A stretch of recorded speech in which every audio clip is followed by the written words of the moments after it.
You're probably saying to yourself, well, Tom, what do you do in your spare time? A couple of things. If I'm not making latkes, then I'm making Hamantaschen. Because I cut this right down the middle. I'm not bringing any bias to tonight's affair.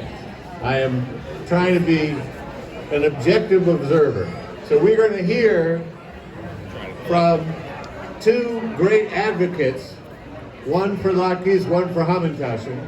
And because this is Beth Am, any debate which should have two people will have three people. So we're going to hear from someone else who will talk about Lord knows what. So I want to introduce our first participant, our first contestant, our first victim. Ladies and gentlemen, Rabbi Faith Cantor is a rabbi. She's been a rabbi for 18 years. Have a big hand for Rabbi Faith.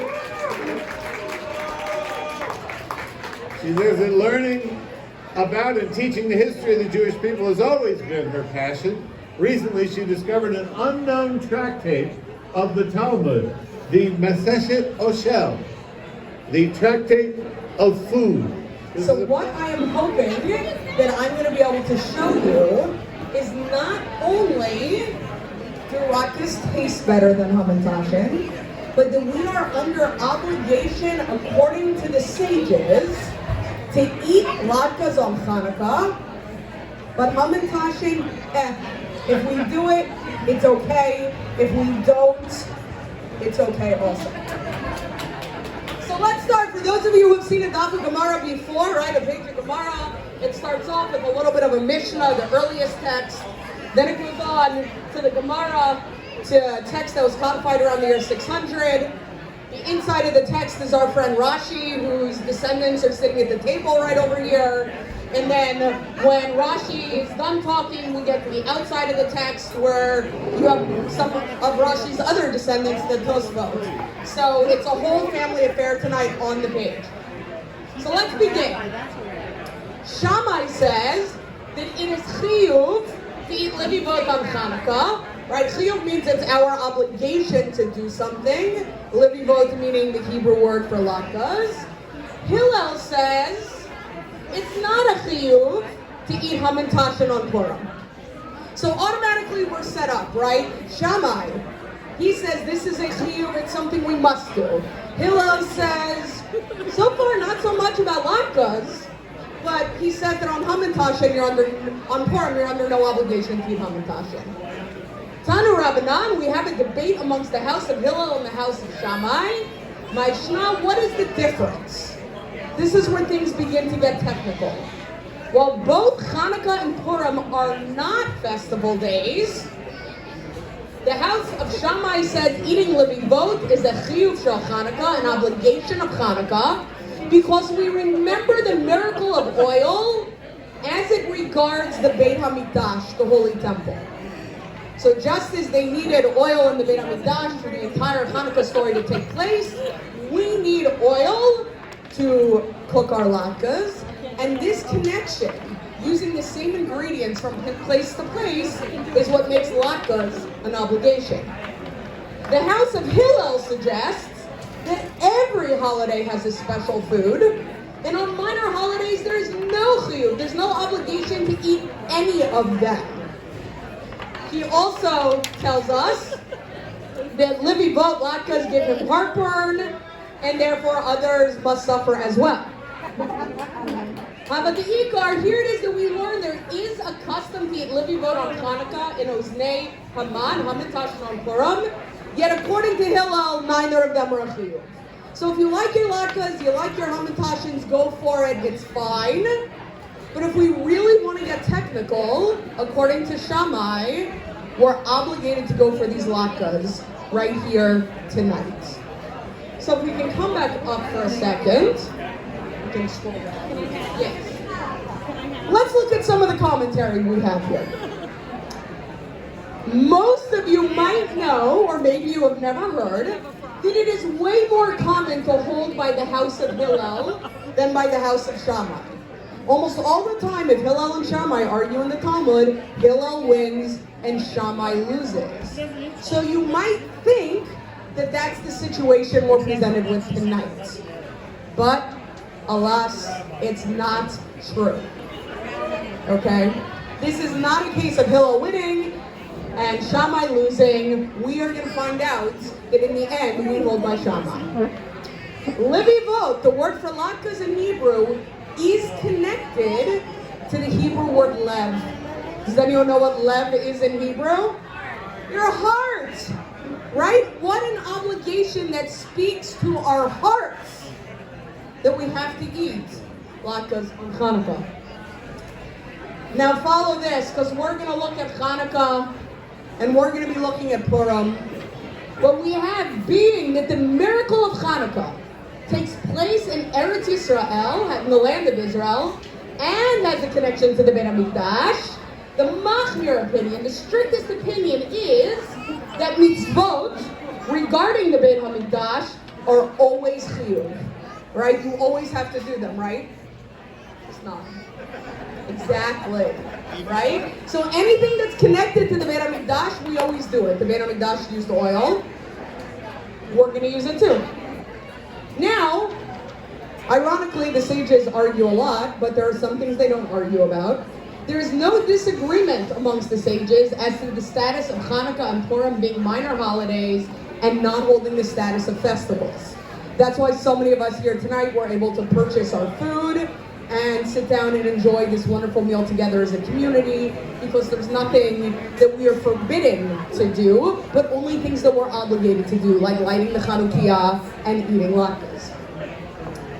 Levivot have a deep sizzle in regard to oil, similar to the oil used in the Beit HaMikdash. It is impossible for us to know either the shape of the ears or the hat worn by Haman. Clearly, the house of Shammai is correct. Do you follow the rabbinic thinking here? We know what oil was like from the Beit HaMikdash. We know what oil is like for Latkes. Did anyone see a photograph of Haman's ears or his hat? Do we have any proof from that long, long time ago that we should be eating a triangle cookie, that it should be obligated? No. Matzah, because what would a Jewish food event be without the mentioning of the bread of affliction? Matzah is eaten on Pesach because it is similar to the bread of affliction eaten by our ancestors after leaving Egypt. Levivot too remind us of a significant event in our history. In both cases, the materials used to make the food are consistent to the materials used by our ancestors to fulfill their mitzvah in ours. Okay, nowhere in the Purim story does it say that one had to use delicious jelly or less delicious prunes and Hamentachen poppy seeds to fulfill any part of the Purim celebration. And finally, Rashi says, oil is the essence of the story of Chanukah. Therefore, it holds that a food made in oil would have a chiyuv versus a food that is in no way connected to the miracles and stories of Purim. So what we learn as we come to the end of this side of the page, right, what we understand is it's really the oil. It's this miracle of oil, and the fact that oil is so essential, is such the core of how we create latkes, that we understand that there is a chiyuv. Hamentachen have none of that. There is nothing inherent to a Hamentachen that screams, celebrate Purim. It's a minhag. It's something we like. Some of them taste good, some of them taste less good. You all know it's true. Right? But there's nothing that really can take those Hamentachen and say we have to connect them to the mitzvot of Purim. But if you don't trust Rashi, let's see what some of his sons-in-law say. We're going to come back to the top. Okay. The tradition of Levivot can be traced back to our time. The esteemed Rabbi Kalamos of Provence has taught that Levivot have been eaten in his home Levivot, large and round, the whole size of a frying pan. This was a poem written in the name of Rabbi Colonimus of Provence, who never mentions the food Oznei Haman or Hamentachen. So here we have a text. This text dates back to the year 1100 there or abouts, that already mentions the antiquity of this food straight from the Middle Ages. There's also a known text, well, not a part of the Tanakh and not a part of the Jewish Bible, the book of Judith, which is thought to have taken place near the time of the Maccabees. We know that Judith served Hollerfer's cheese pancakes, leading to a victory for the Jewish people. Judith, nor no other of her time, is ever mentioned as eating Oznei Haman, Hamentachen, to save the Jewish people. So now you're probably wondering where the cheese comes in, right? It turns out we're gonna find out. The original Levivot, the Latkes that we eat, actually were made from cheese, which makes a really good case that the cheese pancakes that led to the victory of the Maccabees might very well be the cheese pancakes that were known in the Middle Ages, and that today we've interpreted it again and continue to eat. So, it is thought that the first Levivot recipes come from Italy, from Venice actually, and they're spoken of as being a cheese fritter. Being that we know one can find the most beautiful etrogim in Italy, as shown to Moshe Rabbeinu by the Holy Blessed One, clearly the chiyuv is to eat Levivot on Chanukah. Now, if you weren't following that, right, Italy holds a very special place to the Jewish people, because according to customs found in the Hasidic community, one in specific, the location of Italy was revealed by God to Moshe as being the most perfect place to purchase an etrog. And if God would tell Moshe that Italy is the place to go to purchase an etrog, how much more so Levivot, these cheese fritters that trace their way back to Judith, we should have an obligation to eat them now on Chanukah. And here we come up with a problem, or a potential problem. Oznei Haman can lead to a confusion with regard to kashrut, the laws of keeping kosher. Since Oznei Haman can either be chalavi or parav, right? They can either be dairy or neutral, depending on the recipe handed down in your family. It has a potential to cause a chait, to cause a sin, by eating these ingredients at the wrong time. That's a problem. While Levivot, whose origins are with cheese, might have had a similar issue. It is clearly known that in your day, which means our day, right, because the Tosfot are from the Middle Ages, that in our day, us, we eat latkes made of potatoes. And potatoes are a new world food brought to Europe in the time that is not the time of the Tosafot, but the time of our ancestors. So potatoes come on the scene a little bit later. And since Levivot, potatoes, are in their very essence parav, they can be eaten while eating brisket for Chanukah, and there's no room to make an error of kashrut. Very important. We hate to find ourselves in a situation whereby following what we think is a mitzvah could lead us into a situation where we're sinning. And if, God forbid, we had chalavi Hamentachen with brisket on Purim, we would be in really big trouble. But now, since potatoes are the very essence of what makes up our latkes, there is never, ever that risk with our Chanukah brisket. And finally, I want to point out one more connection that I think really is gonna hold the weight for the Latkes. Rabbi Nisim ben Reuven, the Ran of Vernoa, teaches that there's a clear connection of cheese fritters from Italy and the tradition of eating dairy on Shavuot. Right? Familiar with the blintzas we eat on Shavuot, the cheesecake that we eat on Shavuot? Thereby, the Ran connects Chanukah to Shavuot, which is a festival. Right? The festival day holds a higher authority.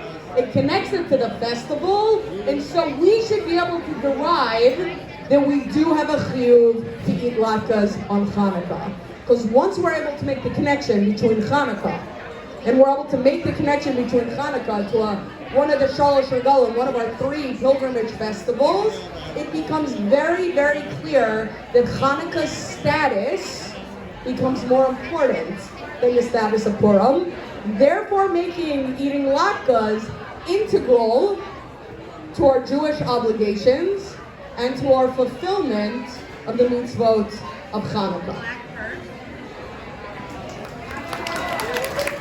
Rabbi Faith, everybody. Let's turn them on. Dr. Benjamin Sack. Thank you for that lovely introduction, Tom. Everything you said is true. I apologize, I am an academic, so I wrote out my lecture, which I know is cruel at 7 o'clock at night, but I'm told that I do have 1 or 2 persuasive arguments. So those of you who know me in my day job, I often need to entertain multiple points of view for the sake of inter-culinary dialogue. Dialogue is not about asserting one worldview or palate, or taste over the other, or privileging one truth over the other. Dialogue is a necessary practice for the preservation of society. Social Darwinism unsurprisingly had it wrong. Survival of the fittest? Sure, but not through competition. Dialogue, we are our best selves through cooperation. We survive when we cooperate. Dialogue practices the highest form of civilization. Indeed, the highest form of survival. We will only survive when we open ourselves up to the other. But I must remind you, that is my day job. Tonight, I will be different. I will debate. I will indeed, I must advocate in the service of one truth and one truth only. All life depends on it. I need you to travel with me through 3 simple parts. That's all I need. For you to understand how and why the essence of the Hamantaschen was suppressed, in fact, oppressed, and how each of us must liberate this essence from the hegemonic shackles of the Latke. First slide, please. The renowned German Jewish philosopher Walter Benjamin reminded his readers that too often we associate history with progress, conflating technological advancement with moral improvement. Yet, as he famously wrote, slide please, there is no document of culture which is not at the same time a document of barbarism. Much of Benjamin's writings are devoted to recovering and redeeming those forgotten voices and lost cultures, those whose lives were persecuted and tortured in the name of civilization. In this spirit tonight, I will seek justice for those suppressed voices within our own Jewish tradition. I am speaking, of course, of the true meaning of our sacred Hamantaschen, whose very presence should inspire the immense fecundity of our religious imaginations, and whose true meaning should infuse a divine life-giving force to animate all sundry nooks and crannies in the wilderness of God's creation. Instead, sadly, and possibly even embarrassingly, we still believe that this delectable treasure represents evil, that somehow we continue to associate it with Haman, or merely his ears, or somehow his hat. We've doomed this precious reminder of the creative powers of acts of loving kindness to an endless cycle of gloom and despair, of vengeance and of hate, and of violence and of sorrow. We are better than this. We made a grave error. God, please forgive us. Tonight, may we begin anew. Tonight, we celebrate Chanukah, as all of you know, the miracle of lights, We celebrate our freedom. We've lit our menorahs, we've said our blessings, and of course, feigned gratitude and excitement for our new pairs of matching pajamas and socks. Tonight, we also put Hamentachen at a disadvantage. Why not have this debate during Purim? Or how about a neutral holiday, say Tu B'Shvat? These are not dialogical conditions. This is not equitable. We're debating an issue where the cards are already stacked against us. And I might add that I have to debate a rabbi. I am here tonight not only to show that this was by design, but that we have the resources and power to liberate ourselves from these shackles. Next slide, please. Now, we defeated our enemies on Chanukah, and to celebrate, we eat. Sounds Jewish enough to me. So let me begin my rejoinder to a Latke supporter with a question. Why would we celebrate the defeat of another Jewish enemy, Haman, by eating a delicious cookie named after him? Are we content to say that in victory we actually desire to eat our enemies? Of course not. But this is a form of demonization. It implies that those who support eating Hamentachen are capable of the most grotesque violence. The prejudice is by design. Ralph Waldo Emerson famously remarked that once you make a decision, the universe conspires to make it happen. So let us go to the source of this nefarious conspiracy. Next slide. We need answers. How did the essence of the Hamentachen become associated with evil? I wonder if there is a suppressed voice in this spurious history. Speaking of essences, let's take a few minutes in terms of philosophy for some answers. Next slide, please. For example, did you know that a Hamentachen can provide a terrific example of the pre-Socratic philosopher Heraclitus' philosophy? In the empirical world, you can't eat the same Hamentachen twice. But could you eat the same Latke twice? If so, my guess is it would probably taste the same. Next slide. But let's examine the classics. What is a Hamentachen and what is its essence according to the authorities? So you can do all four sides. For Plato, all Hamentachen share in an ideal Hamentachen-ness. So there's an ideal form of a Hamentachen-ness that exists within each material Hamentachen. Good. Thank you, Plato. That's helpful. Aristotle says, not so fast, Plato, for a Hamentachen contains its Hamentachen-ness. So the debate, it seems, is over which comes first, a Hamentachen or a Hamentachen-ness. The 3rd century Greek philosopher Plotinus, who I'm sure all of you have read Plotinus?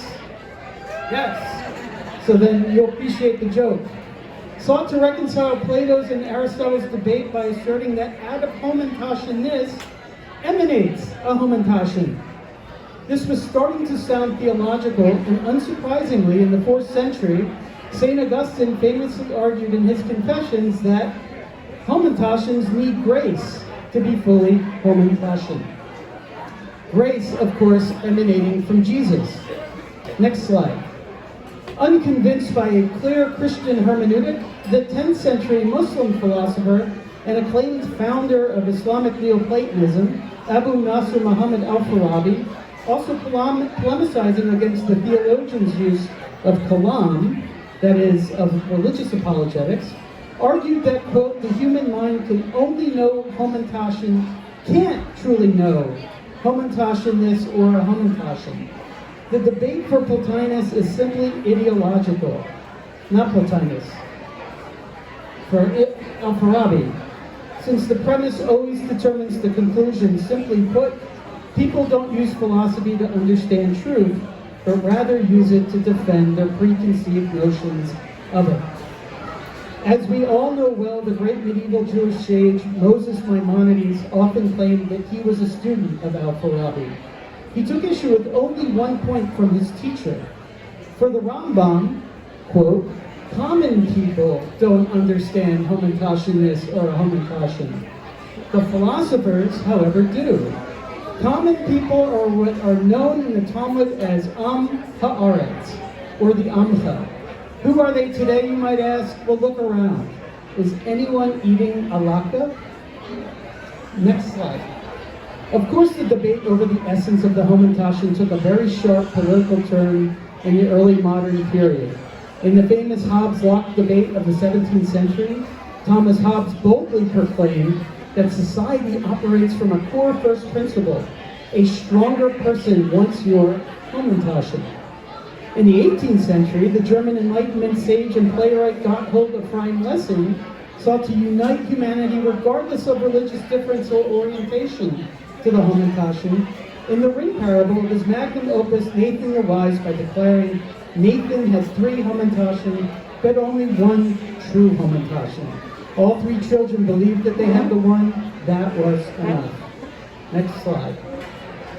The 19th century witnessed many answers to this bedeviling question, and the stakes couldn't be higher. The utilitarian philosopher John Stuart Mill associated morality with contentment in his approach by asserting that, quote, Hamantaschen are good if they make people happy. The Danish philosopher Søren Kierkegaard famously remarked that, quote, I have faith that Hamantaschen are delicious. Possessed with the obsession of understanding the spirit in history, Hegel taught that a Hamantaschen can be contradicted and negated. And who could forget Karl Marx's universal decree that everyone deserves Hamantaschen? Mocking both Marx and Hegel, Friedrich Nietzsche, next slide, in his oft-cited Will to Power wrote, stop at nothing to get your Hamantaschen. Now, I don't feel any closer to an answer, so something from this narrative must be missing. What did I overlook? What truth did my unconscious bias neglect? What is the monster that haunts this analysis? Next slide. Did we create this monster? Will this monster ultimately be our undoing? Oh, Frankenstein's monster. Next slide. I missed Frankenstein. I missed Mary Shelley's novel Frankenstein. I missed Mary Shelley. Indeed, I missed women in this narrative, of course. And Mary Shelley's mother, next slide, Mary Wollstonecraft, famously authored A Vindication of the Rights of Women, where she powerfully proclaimed to all of Europe, women desire Hamantaschen too. Opening history to all the suppressed voices of women, the 20th century philosopher Simone de Beauvoir uncovered the truth about the essence of the Hamantaschen. Patriarchy is responsible for the essence of the Hamantaschen. Next slide. Latkes supporters today, like patriarchy, have already set the conditions for all self-determination. Latkes supporters are responsible for repressing the essence of the Hamantaschen. Shame!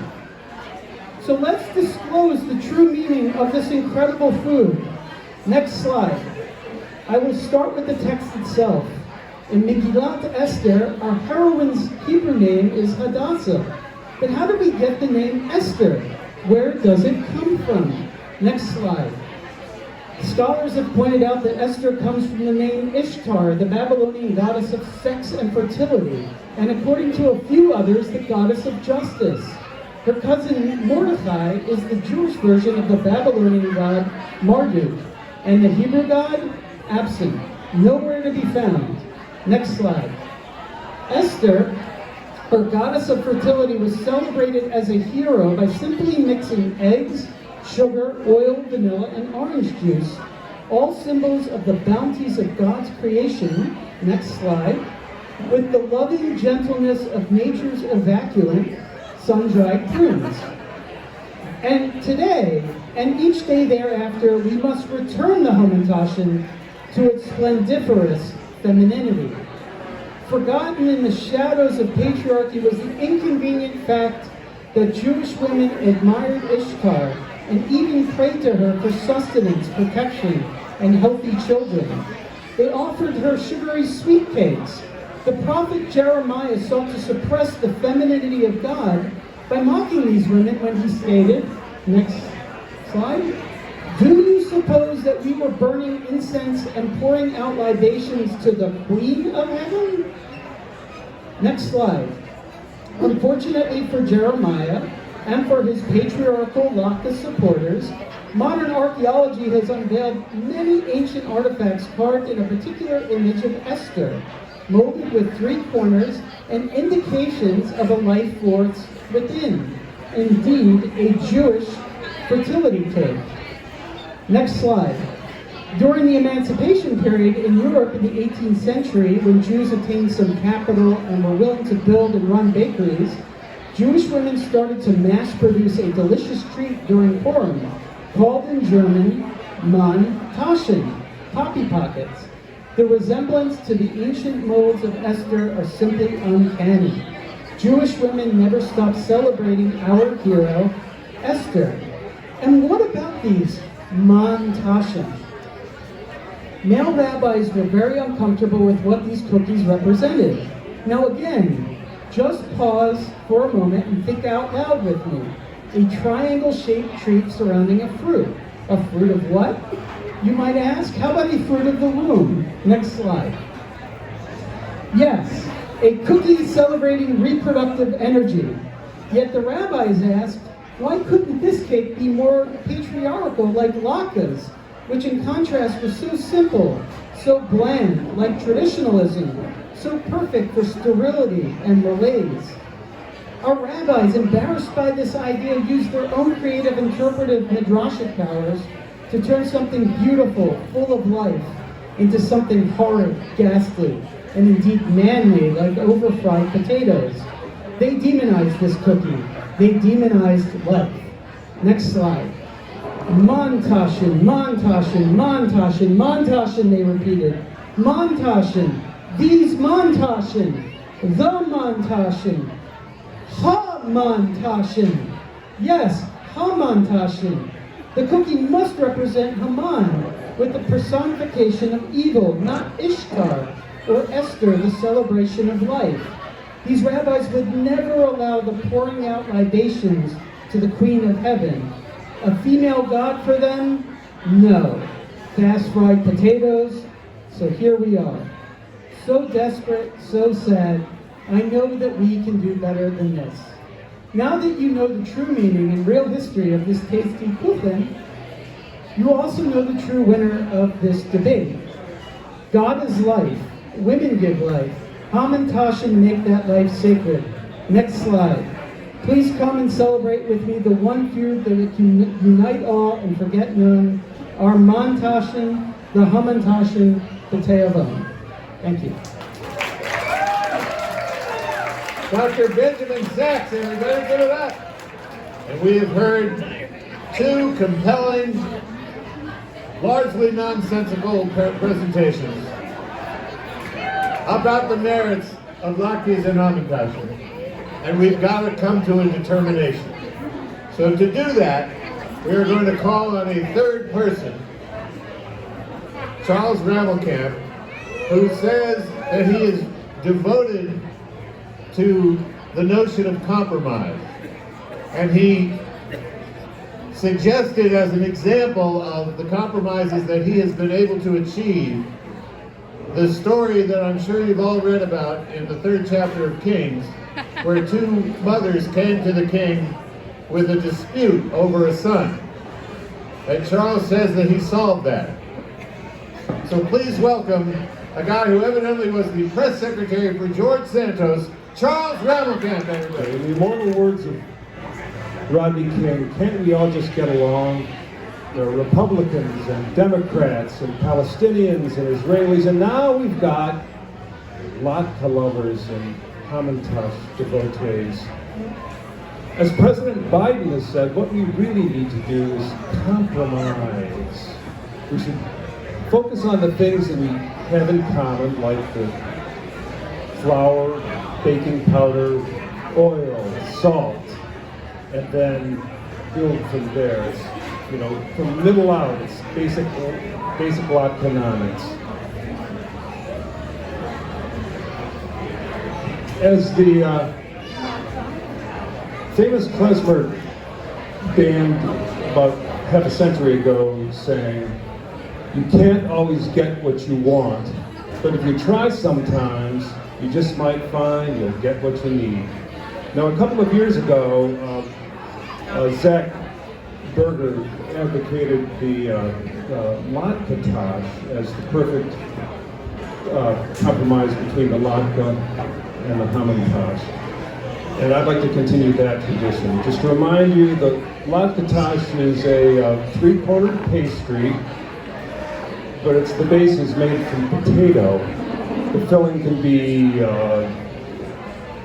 poppy seed or prune or orange or whatever you want it to be. But the advantage of the Latke is its stability. It's a very stable shell, whereas, a potato latke pancake can sometimes fall apart and be crumbly. This, has integrity, it's sturdy. But as opposed to the Hamentachen, which can sometimes turn into cement after a couple of days, it seems like this, the Latke is moist and crispy, and in addition to that, it combines savory and sweet.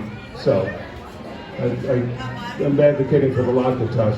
Now, this is not just some 21st century willy-nilly kitchen creation. It's got a long history, the Latke. In fact, the scholar Chaim Ben Avraham has said that the manna that we read about in the Torah is actually the Latke. In Exodus, it's described as a fine, flaky, fine flake-like thing. And in Numbers, it says that it comes in the nighttime with the dew, which is just, Chaim Ben Avraham says that this actually is just a metaphorical way of talking about bakers who get up before dawn to do the creation. Now, it's kind of a sketchy argument, but I wanted to throw it out there. But there is no denying that there is a long literary tradition of celebrating the Latke. It's centuries long and all across every single genre. Suppose you've probably all read A Brave New Latke. In that one, written originally by a person named Aldous Huxley Feld, who changed his name to Huxley, but the substance that's called soma, actually in previous versions, Rabbi Chaim Ben Avraham says it was described as the Latke. There's also the novel by J.K. Rosenblum, Herschel Potter and the Sorcerer's Latke, which is kind of describes the Latke in mystical terms, and they say Chaim Ben Avraham says that Rosenblum studied the Zohar and other Kabbalistic texts in order to come up with his novel, and also it's actually a whole series of novels. And also there's what is the other novel? But I know the 50 Shades of Latke. And in that one, the Latke is sort of described as an aphrodisiac. There are tons of books about the Latke, for whom the Latke rolls, to kill a Latke, remembrance of the Latke past. In fact, there are so many of these Latke novels, half of them have already been banned in Florida. And we can't leave the subject of the novels without discussing the mid-20th century Jewish American novels and their perspective on traditions and festivals. There's Portnoy's Latke, which is often paired with Humboldt's Hamantaschen to get that idea of the perspective. Drama is another field in which the Latkes is celebrated. You've probably seen or read a streetcar named Latkes. It's all about the kindness of strangers sharing their Panelist with a Jewish girl named Blanche Lebowski. There's also the book of Panelist, which actually we used for our Purim spiel about half a dozen years ago. And also, finally, I'd like to mention a Panelist on the roof. It's set in Tsarist Russia. And you probably remember some of the songs from that. Matchmaker, matchmaker, make me a match. And if I can't have a husband, I want a Latkes. But it's the poets. It's actually the poets who really kind of lavish praise on the Latkes.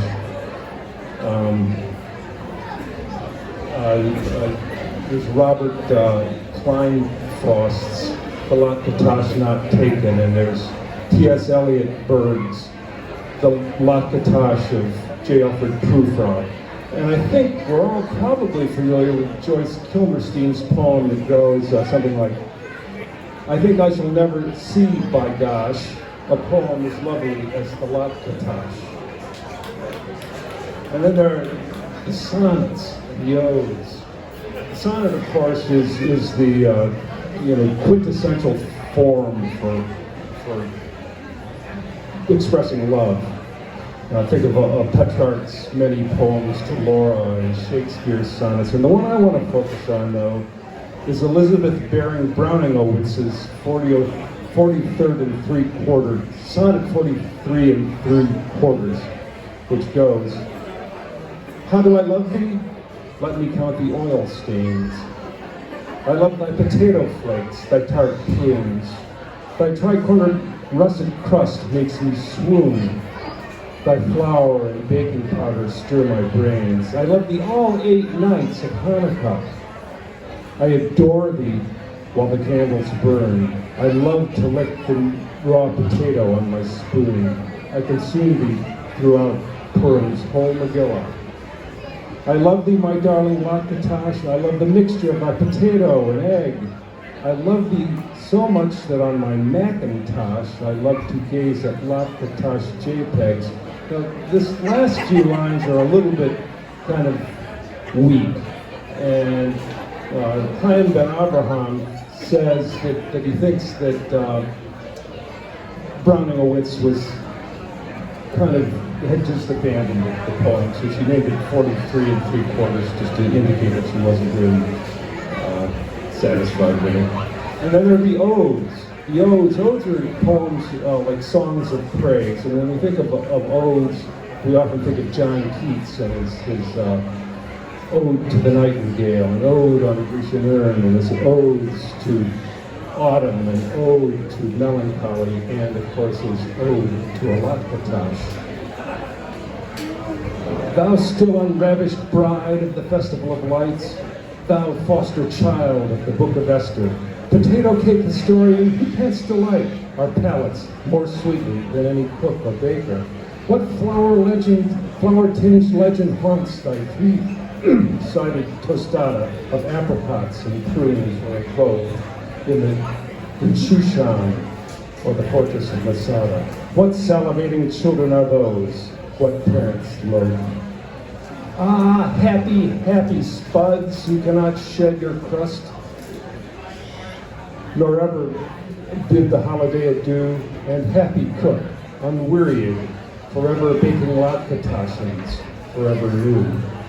More love, more happy, happy love, forever warm and still to be enjoyed, forever panting and forever young, all breathing human hunger far above, that leaves a belly high sorrowful and cloyed, a burning forehead, and a sated tongue.